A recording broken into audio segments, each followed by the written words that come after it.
enjoy learning! Hello my dear students! Welcome to Quarter 2 Week 1 lesson in Mathematics 8. So it's me again, Ma'am Mel, your Mathematics 8 teacher. Just sit back, relax, and enjoy learning!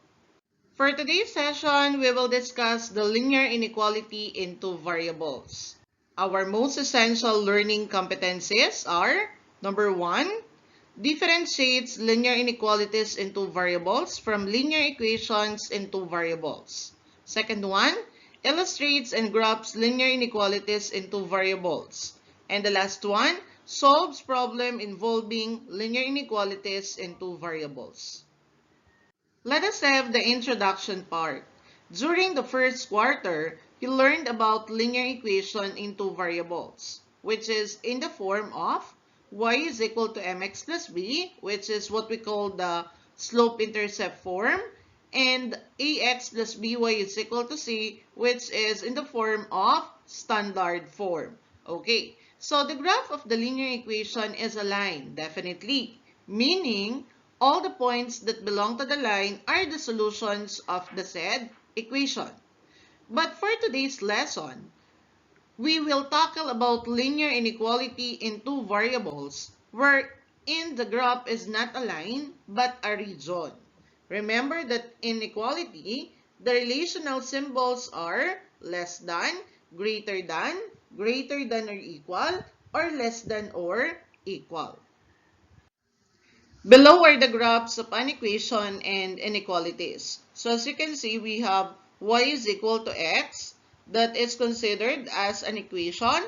And we have y is less than x and y is greater than or equal to x. So ito yung ating example ng inequalities. So these are the different graphs of equation and inequalities. In inequality, the line or the broken line separates the plane into two half planes. Ayan. So, ito daw broken line at itong line na to, it separates the plane into two half planes. So, nag-divide yung ating line or broken line into two half plane.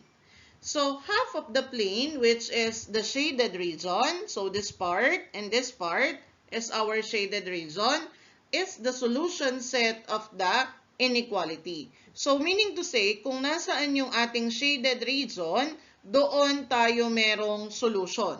So, that will serve as the solution set of the inequality.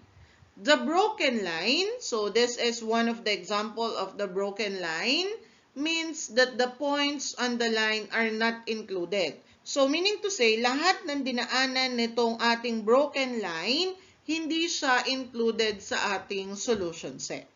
Okay? And the other one, the solid line. Yan. So, itong solid line na to means the points on the line are included on the solution set. So, ibig sabihin, kasama pa itong dinaanan ng ating solid line sa solution set kasama nitong ating half plane.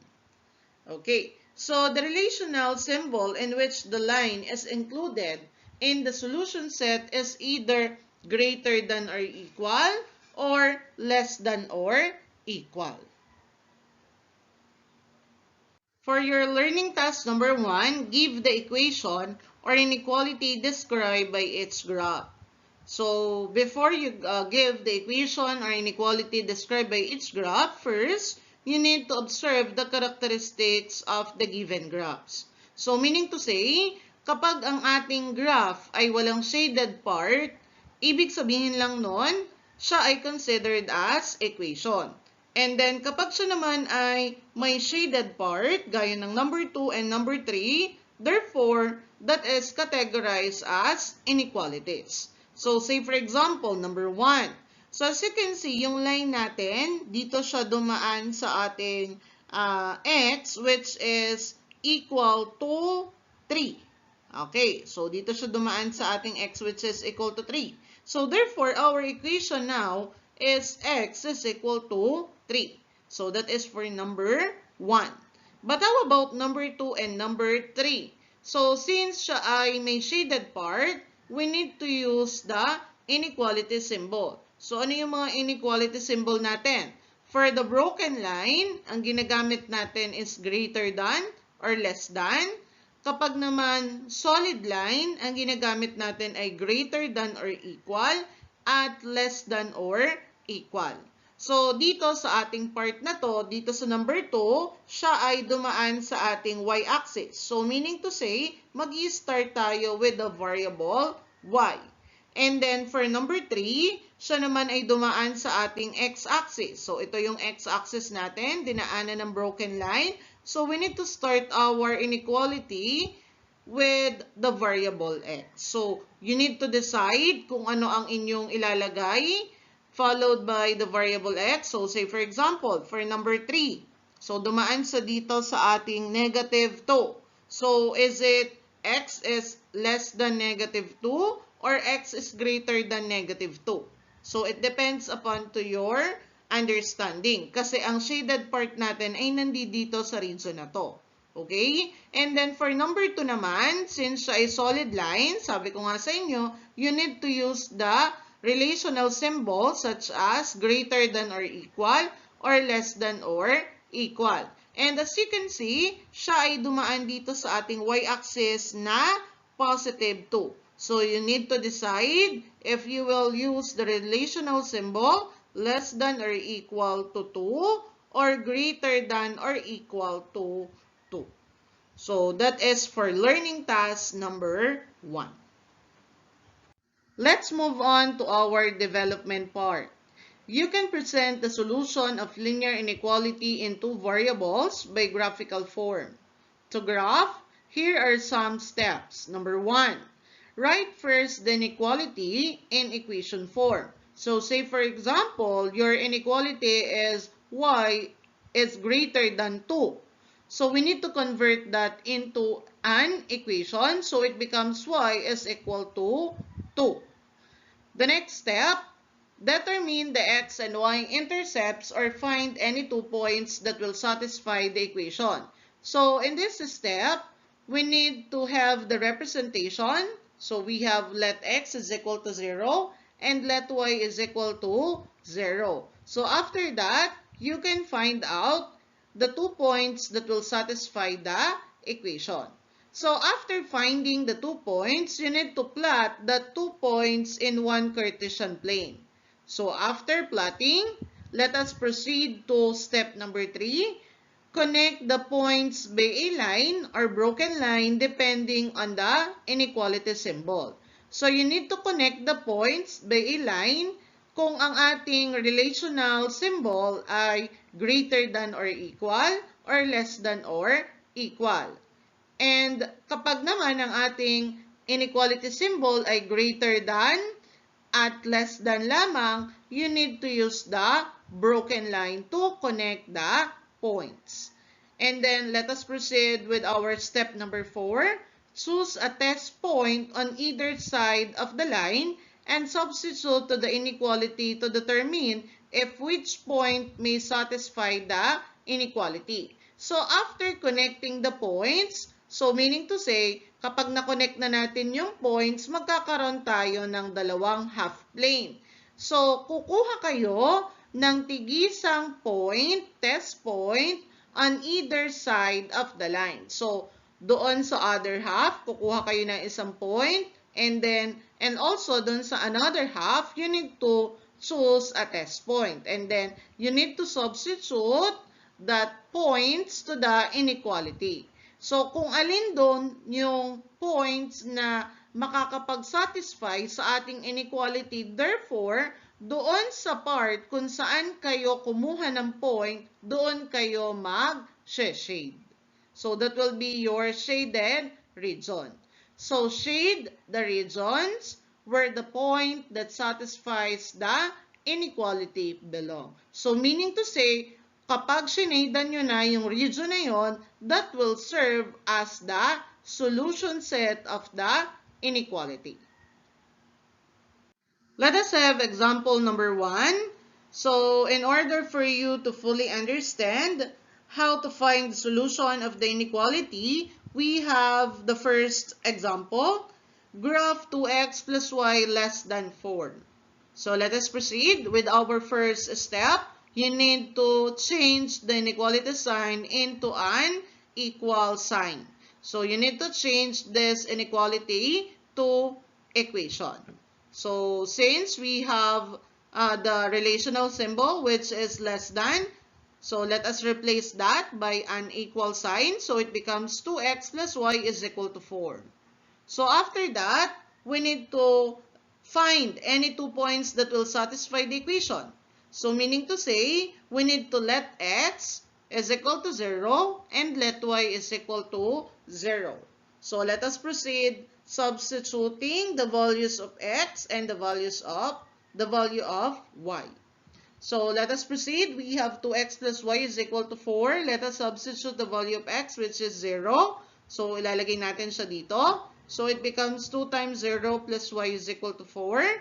2 times 0 is equal to 0. So therefore, y is equal to 4. And our first point is 0 and 4. 0, that is the value of our x. 4, that is the obtained value of our y. So let us proceed to our second representation. We have let y is equal to 0. So again, let us write our equation. 2x plus y is equal to 4.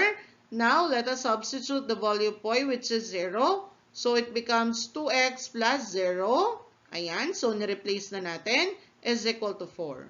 So therefore, we have 2x is equal to 4. Kasi 0 na to. Kahit ilipat pa natin siya to the other side of the equation, it does not affect the equality of our equation. Okay, so now, as you can see, may numerical coefficient ang ating x na greater than 1. So let us divide both sides by 2 to eliminate our numerical coefficient which is greater than 2. Ayan. So as you can see, we have 2x divided by 2. We can cancel na 2 and then it becomes 1. 1 times x, that is x. And then 4 divided by 2, pwede na natin siyang i-cancel. So therefore, ang matitira na lang ay 2. So what will be the value of our x? So x is equal to 2. Okay? Therefore, our second point is 2 and 0. 2 is the obtained value of x, and then 0, the value of our y. Let us have the graph of our 2 points. So we have 0 and 4 and 2, 0. So let us plot the 2 points on our Cartesian plane. So as you can see, we have the Cartesian plane at the right side of this presentation. So let us begin with the origin. So from the origin, we have 0. The value of our x is 0. So syempre, that will serve as our x. And then the value of our y coordinate is 4. So from the origin, so let us move upward 4 units. So we have 1, 2, 3, 4. Okay. So lagyan na natin siya ng point. So that will be our 0 and 4. Let us proceed to our second point. We have 2 and 0. So again, from the origin, so go tayo, going to the right. So we have 1, 2. So that will serve as our x. And then ang ating daw y ay 0. So tayo pa ba ay tataas at bababa? Or mag-stay na lang dito sa side na to? Kasi nandito yung ating 0. Katapat yung ating 0. Okay, very good. So, remain tayo dito sa ating position. So, let us have the point. Ayan. We have 2 and 0. Now, since the inequality is less than, then the line is a broken line. Diba? Dun sa ating given, sabi doon, graph 2x plus y less than 4. So, our relational symbol or inequality symbol is less than. So, kapag ang ating symbol ay less than or greater than, ang ating gagamitin na line in order to connect the points is a broken line. So, let us connect the points. Ayan. So, kinonect na natin yung ating points. Now, we need to choose a test point on either side of the line and then substitute it to our inequality. So, kung alin yung magsasatisfy dito sa dalawang to na half plane, yung kinuha natin na test point, dun tayo mag-shade. So, let us proceed to that substitution of the test point on our next slide. So, choose a test point from both sides of the line. Suppose you take 3 and 3 on the upper half of the plane and 0 on the lower part of the plane. So, we need to substitute these ordered pairs one at a time to the given inequality. So, we have for 3 and 3, and we have for 0 and 0. So, saan nakuha itong dalawang points na ito? Doon sa tagisang half of the plane. Etong 3 and 3 sa upper part. Ito namang 0, 0 sa lower part. So, let us substitute this to our inequality. So, we have 2x plus y less than 4. The value of x is 3. And then the value of y is 3. So, we have 2 times 3 plus 3 less than 4. 2 times 3, we have 6. And then plus 3 less than 4. 6 plus 3, okay, very good. We have 9. So, 9 less than 4 is a false statement. So, hindi naman talaga true na ang 9 ay mas maliit kay 4. Okay, so false itong upper part natin. But how about 0 and 0? So, let us substitute. We have 2x plus y less than 4. So, the value of x is 0. The value of y is 0. Let us replace. So, we have 2 times 0 plus 0 less than 4. So, 2 times 0, 0 plus 0, 0 less than 4. And then 0 plus 0, so syempre, 0 less than 4 is a true statement. So, ibig sabihin na nag-satisfy sa ating inequality ay itong ating second point. So, saan ba matatagpuan ang second point natin? Okay, so therefore, the half plane that should be shaded is the plane containing the point 0, 0. All the points below the broken line are solutions of the inequality 2x plus y less than 4. Okay, so look at this graph. Diba ito yung ginraph natin kanina?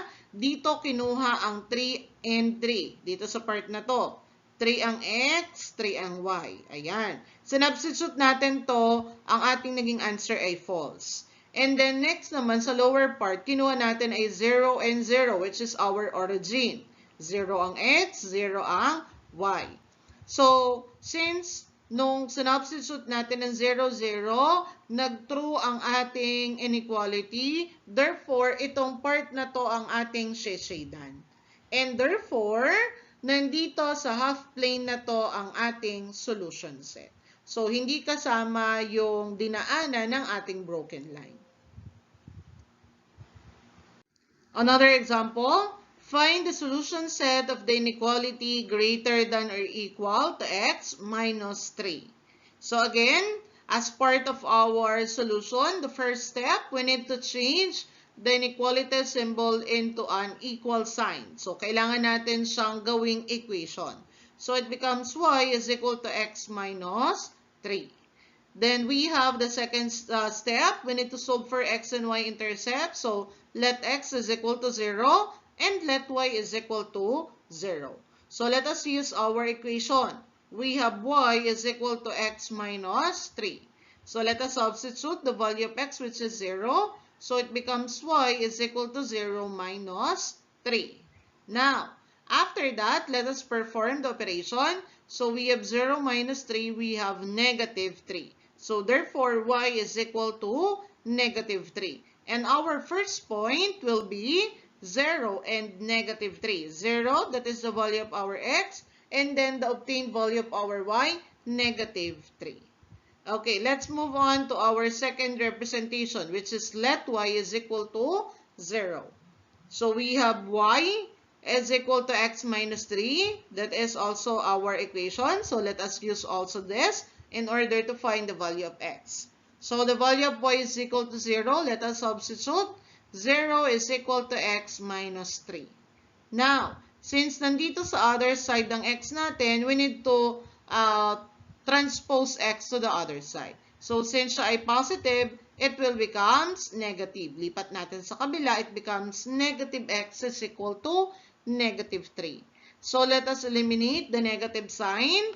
Let us divide both sides by negative 1. Okay, so we have negative x divided by negative 1. So we can cancel, it becomes x. Negative 3 divided by negative 1, cancel natin ang negative, it becomes 3.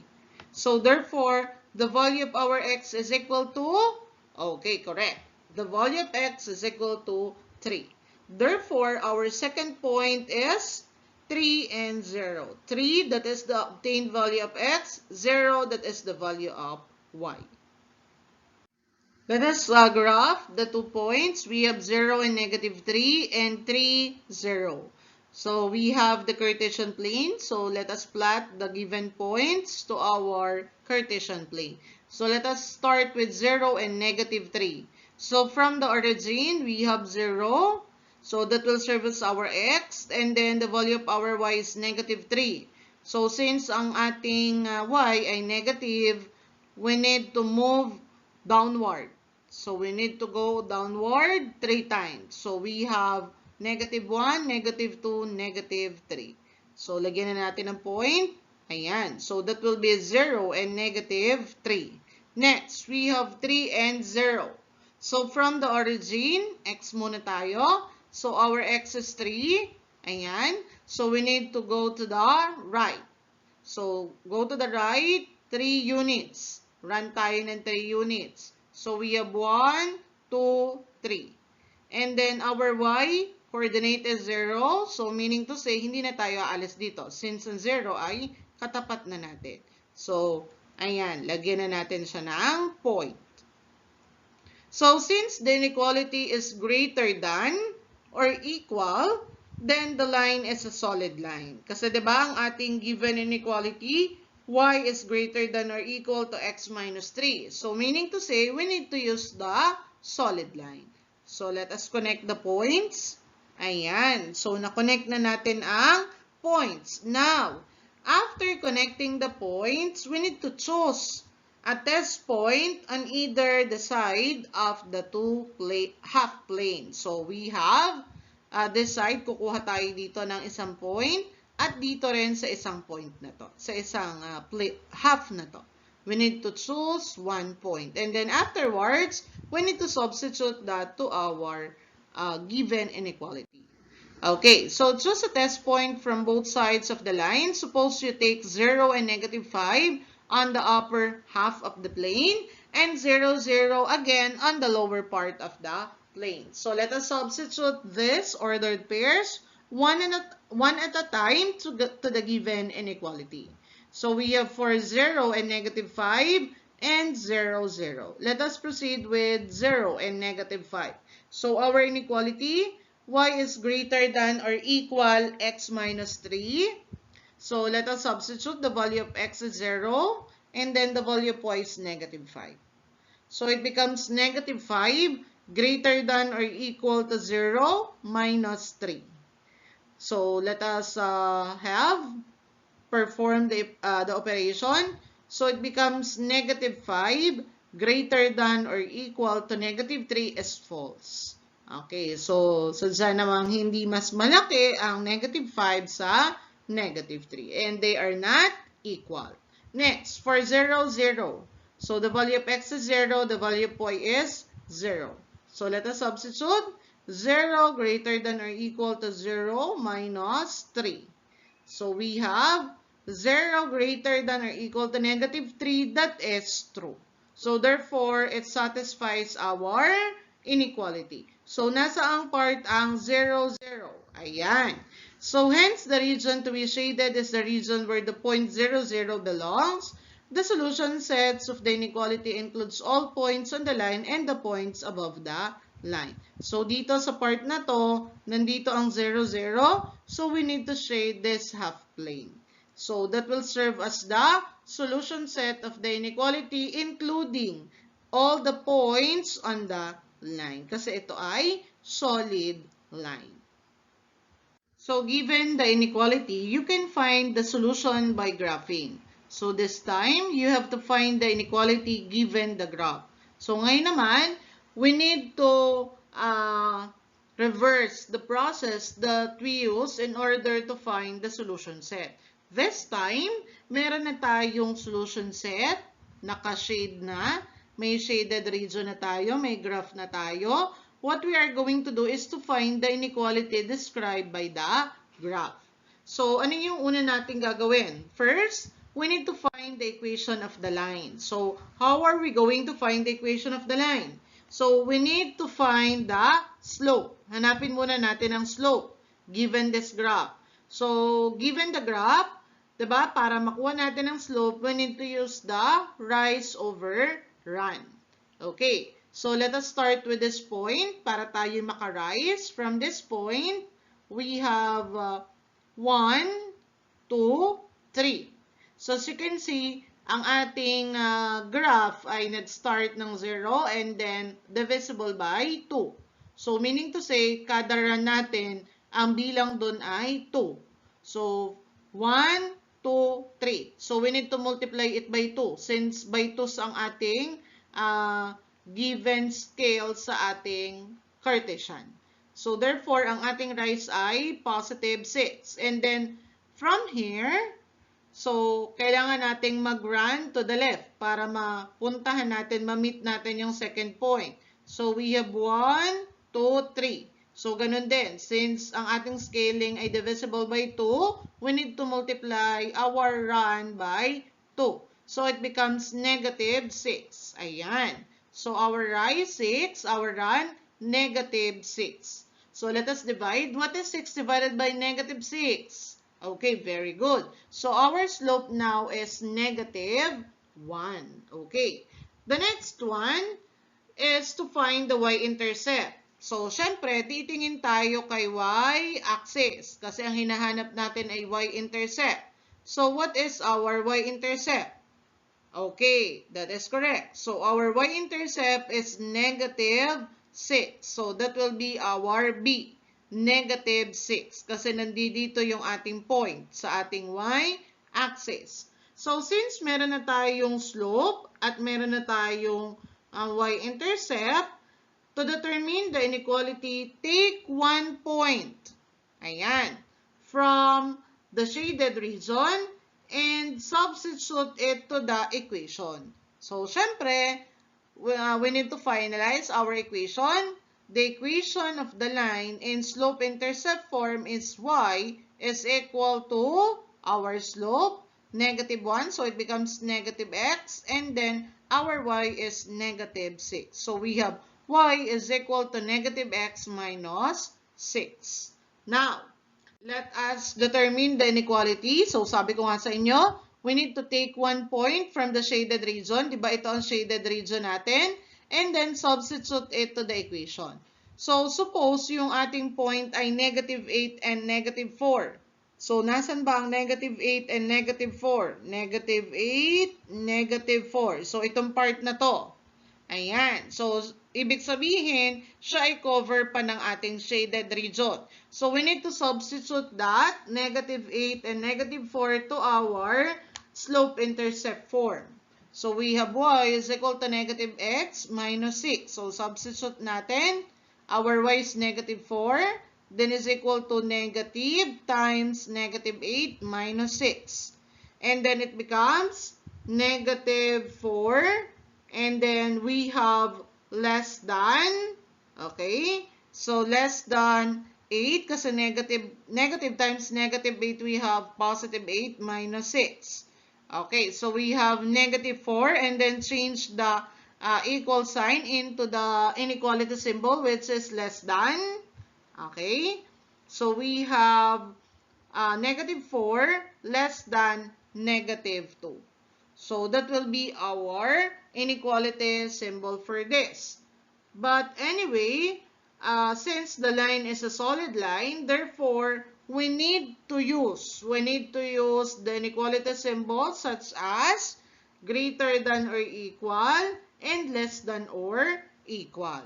So, meaning to say, kailangan nating gamitin ang inequality symbol na y is less than or equal to negative x minus 6 or y plus x is less than or equal to negative 6. So, lagyan natin siya ng equal sign since kasama doon sa ating solution set yung lahat ng points na dinaanan ng solid line. Okay, so I hope naintindihan ang hahanap ng inequality using the graph and to determine the inequality using the graph. Okay, let's have our last example. So what is the inequality whose graph is? So ito yung ating graph. And as you can see, meron tayo ditong broken line. Okay, so diba, broken line denotes that we need to use the relational symbols such as greater than or less than.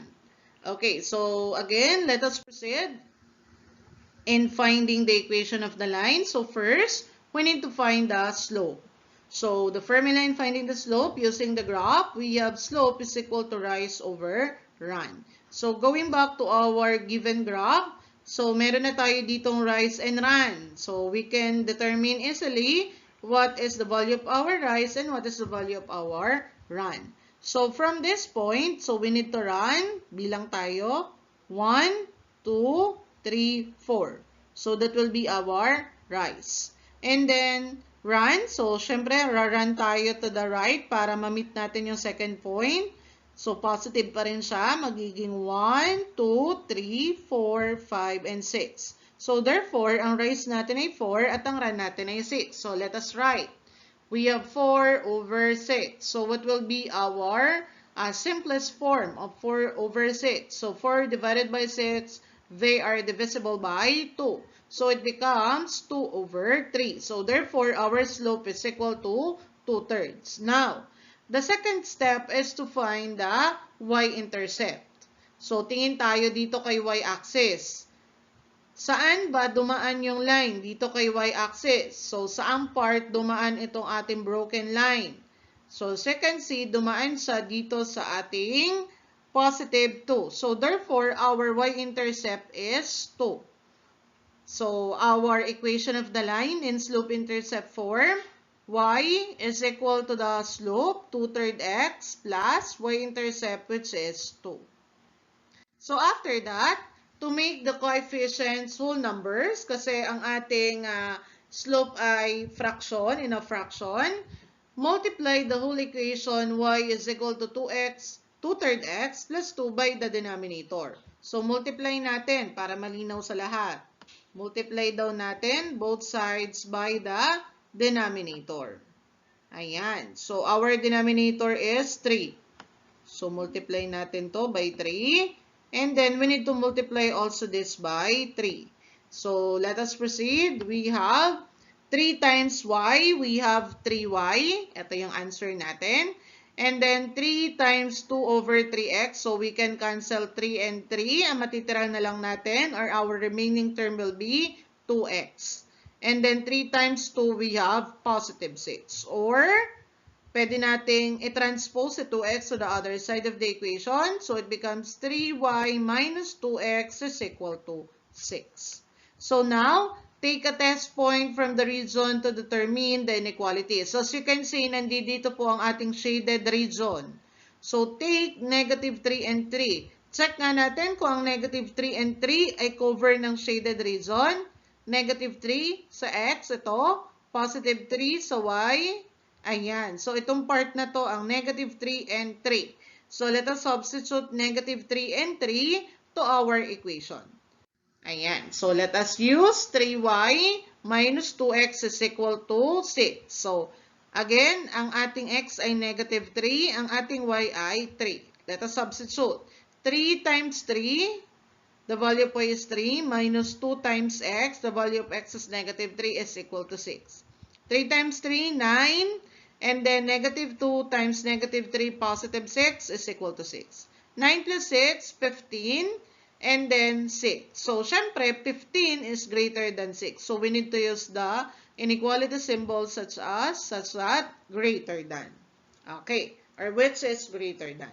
So, now, pwede na natin gawin ang ating inequality. So, we can find the inequality described by this graph.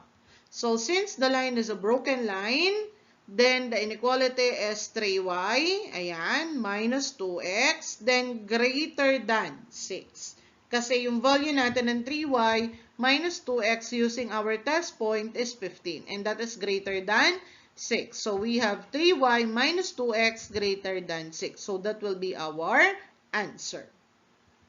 Okay, so for your learning task number 2, choose two-ordered pair that will satisfy the inequality. So, we have number 1, y is less than x plus 3. So, pipili kayo dito ng dalawang ordered pair na nakapag-satisfy sa ating inequality. So, paano nyo yung gagawin? So, you need to substitute the 4 points on our given inequality. And then, kung alin ang magsasatisfy, that will be the two-ordered pair that satisfy the inequality. So, that will be our answer.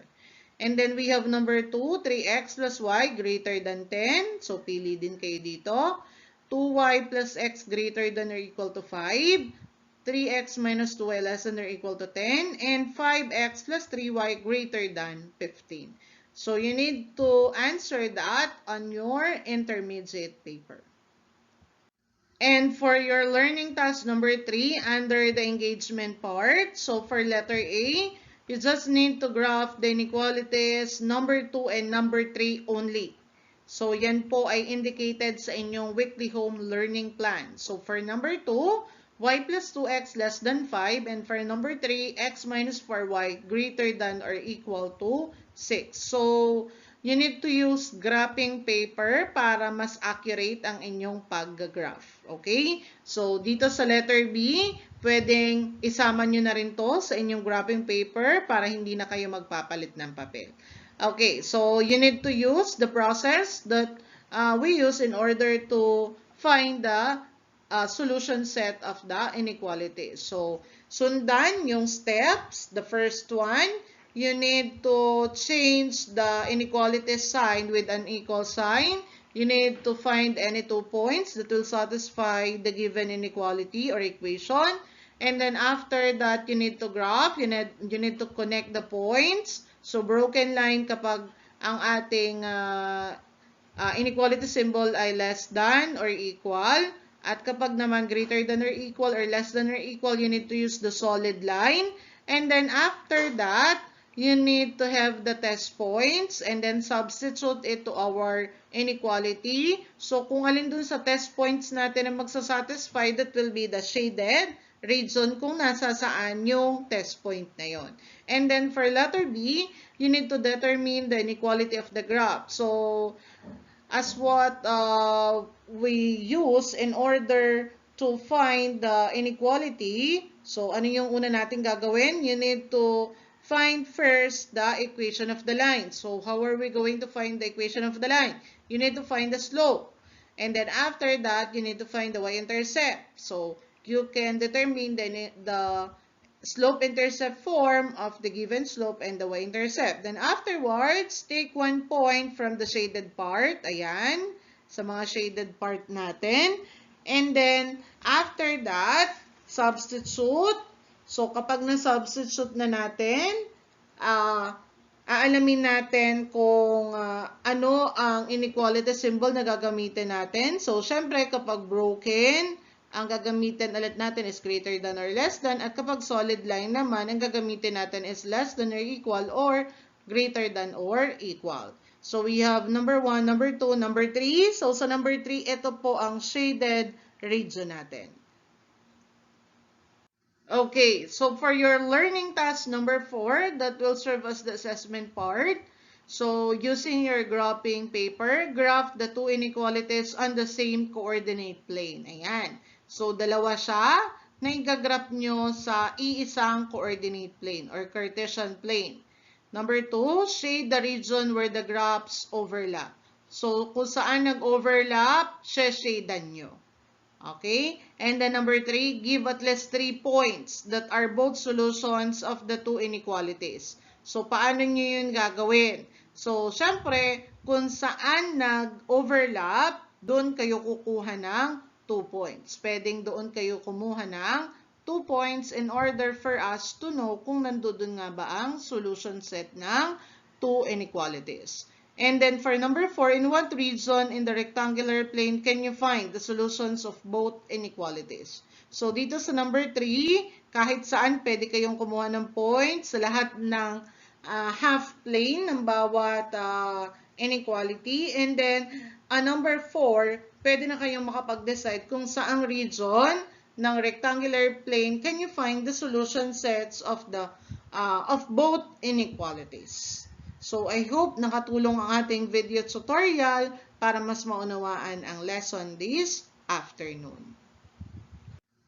So after accomplishing your learning task, so you need to accomplish also the reflection part. So this time, write your personal insights about the lesson by completing the following sentence prompts. Write your answer on an intermediate paper. So meron tayo dyang I understand that, I realize that, I wish to ask my teacher about. And also, don't forget to answer the provided personal assessment on learners' level of performance for Quarter 2, Week 1 lesson. So thank you so much, Grade 8. Good luck and God bless.